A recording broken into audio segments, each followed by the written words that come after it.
Bismillahirrahmanirrahim. Assalamualaikum warahmatullahi wabarakatuh. Pemerintah Arab Saudi mempunyai kebijakan bahwa jenazah yang telah dikubur selama beberapa tahun, kuburannya harus digali. Tulang belulang jenazah kemudian diambil dan disatukan dengan tulang belulang mayat lainnya. Selanjutnya, semua tulang itu dikuburkan di tempat lain demi efisiensi pemakaman. Lubang kubur yang telah dibongkar akan dibiarkan tetap terbuka hingga datang jenazah berikutnya terus silih berganti. Kebijakan ini dijalankan tanpa pandang bulu. Siapapun dia, baik pejabat ataupun orang biasa, saudagar kaya atau orang miskin, sama terkena kebijakan tersebut. Inilah yang juga menimpa makam Syekh Nawawi Al-Bantani, salah satu ulama yang mengharumkan nama Indonesia di Tanah Suci. Setelah kuburannya genap berusia 30 tahun, datanglah seorang petugas dari pemerintah kota Makkah untuk menggali kuburnya. Namun yang terjadi adalah hal yang tak lazim. Para petugas kuburan itu tak menemukan tulang belulang seperti biasanya. Yang mereka temukan adalah satu jasad yang masih utuh. Tidak kurang satu apapun. Tidak ada yang lecet atau tanda-tanda pembusukan seperti umumnya jenazah yang telah lama dikuburkan. Bahkan kain putih kapan penutup jasad beliau tidak sobek dan tidak lapuk sedikit pun. Sontak kejadian ini mengejutkan para petugas yang sedang membongkar makamnya. Mereka lari berhamburan mendatangi atasannya dan melaporkan apa yang telah dilihatnya.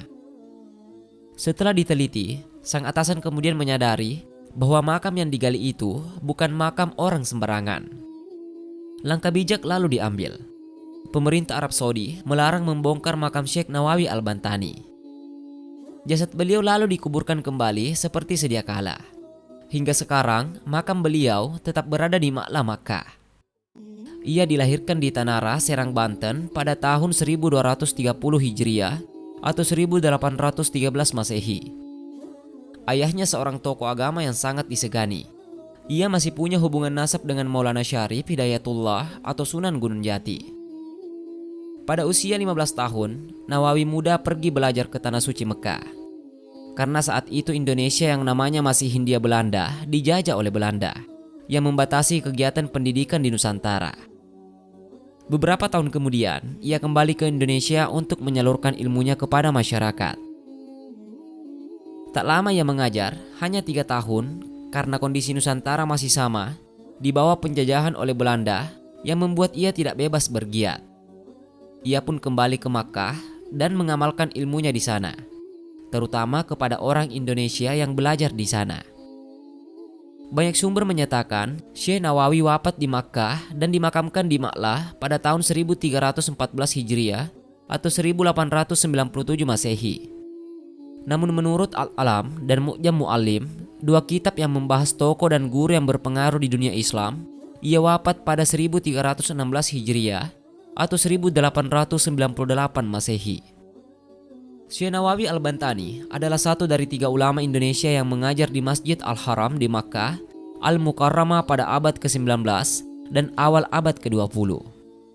Dua yang lain ialah muridnya, Ahmad Khatib Minangkabau dan Syekh Mapus Termas.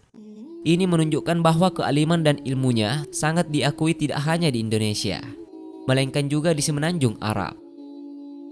Syekh Nawawi sendiri menjadi pengajar di Masjid Al-Haram sampai akhir hayatnya, yaitu sampai 1898.